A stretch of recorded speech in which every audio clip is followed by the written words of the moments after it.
il est dans la culture générale.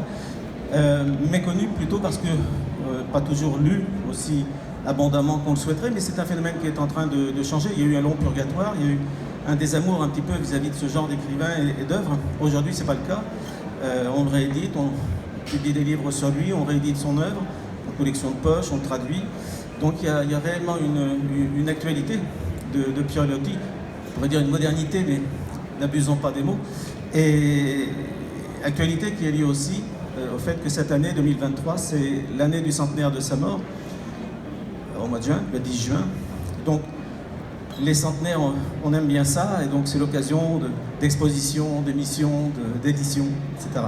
Alors ce qui est formidable dans la vie de Pierre Loti, quand on le reconstitue à vos côtés, c'est qu'on revit des aventures du passé avec la description précise d'un journaliste, hein, avec le regard d'un grand voyageur, et on redécouvre des mondes qui ont disparu, mais qu'il a fréquenté, hein, ça va très loin. L'itinéraire de Pierre Loti, il a été partout dans le monde. Partout, non. Malheureusement, j'aimerais avoir des récits de voyage de Loti sur l'Australie ou l'Afrique du Sud. Moi, il n'y en a pas. Il n'y est pas allé. Donc, il va falloir les inventer, les écrire un jour. Mais il a tout de même... Il était officier de marine, donc ça a fait qu'il a évidemment beaucoup circulé autour du monde, dans le monde colonial, mais pas seulement. Et puis aussi à titre privé, parce que grâce à sa plume et à l'argent qu'il a gagné, quelqu'un qui a touché beaucoup de droits d'auteur, il a pu organiser des voyages privés en Inde, en Perse, en Égypte, retourner en Turquie. Et donc il y a aussi des voyages de terriens, qui ne sont pas des voyages de marins.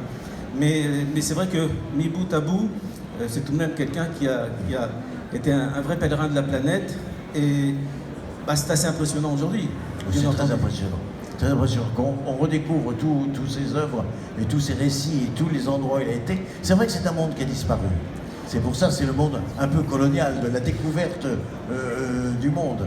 Oui, à la fois, il est lié à l'histoire coloniale parce qu'officier de marine. En même temps, Loti, je démontre la biographie que j'ai écrite sur lui, et on est un certain nombre à le penser, a été plutôt un anticolonialiste. Donc sa position fait qu'il est à la fois dedans et extérieur, et qu'il a à la fois une qualité d'empathie, d'observation, mais en même temps d'esprit critique.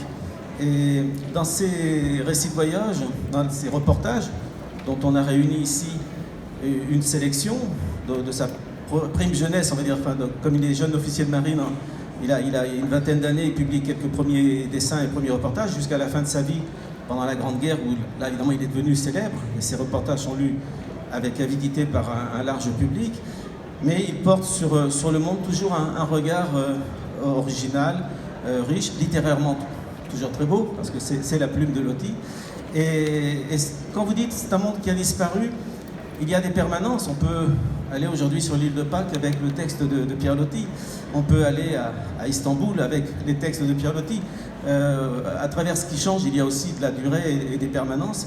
Et donc, c'est pas un... Alors bien sûr, il y a un monde qui a disparu hein, avec lui. On le voit disparaître tous les jours, ce monde, en même temps. Mais à travers ce qui disparaît, il y a toujours de la permanence. Et là, Loti nous porte témoignage d'un monde qui perdure et peut-être même qui revient par certains côtés. On voit